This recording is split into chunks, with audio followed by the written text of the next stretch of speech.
Hello दोस्तों, आज की इस वीडियो में हम आपसे बात करने वाले हैं कि सबसे पहले बता दें कि सिम पोर्ट क्यों कराया जाता है, उसके बारे में बात करने वाले हैं। ठीक है।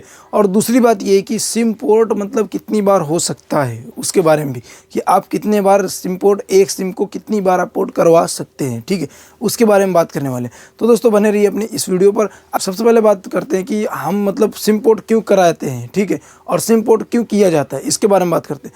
तो सिंपल है कि सिम पोर्ट कराने का रीज़न मेन ये है कि अगर आप जो तो आप कोई सिम यूज कर रहे हैं, उस सिम को यूज करते हुए आपको कोई भी प्रॉब्लम आ रही है। ठीक है, आपको कोई भी दिक्कत आ रही है, मान लीजिए कोई नेटवर्क की या कोई भी इशू है आपके साथ। ठीक है, कोई भी दिक्कत है तो उसके मतलब उसी वजह से आप अपना सिम मतलब पोर्ट करवाने का तरीका ये होता है, मतलब उसका पोर्ट करवाने का यानी सिम जो पोर्ट होती है, सिम MNP जो होती है, ठीक है, उसका मेन मतलब ये होता है कि आप का नंबर जिस कंपनी पर अभी हैं आप, ठीक है, बिना बोले तो आप अपना नंबर बदले आप दूसरे ऑपरेटर में जा सकते हैं। ठीक है, जिस ऑपरेटर को आप अभी चला रहे हैं, जिस ऑपरेटर को यूज कर रहे हैं, ठीक है, उस ऑपरेटर का बिना नंबर बदले, ठीक है, आप दूसरे ऑपरेटर पर जा सकते हैं। ठीक है, तो आसानी से मतलब आपका ये सिंपल प्रोसेस है।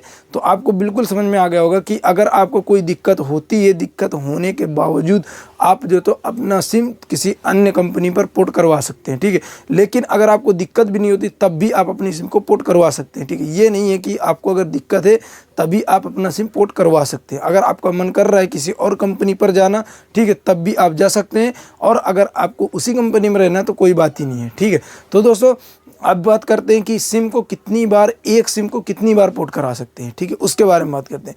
तो सिम को पोर्ट करवाने का, एक सिम को आप चाहे जितनी बार पोर्ट करवा सकते हैं, लेकिन उसका एक तरीका होता है।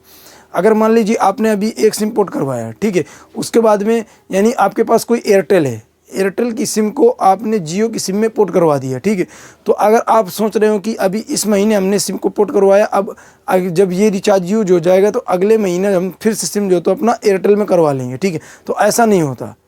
ठीक है, ऐसा कुछ भी नहीं होता। ऐसा इसलिए नहीं होता कि अगर आप जो तो किसी भी कंपनी पर सिम पोर्ट करवाते हैं या किसी भी ऑपरेटर पर आप जाते हैं, ठीक है, तो उसके बाद में आपका जो रहेगा सिम, तो आपका नंबर आपको उसी ऑपरेटर के साथ में कम से कम 90 दिन रहना पड़ेगा।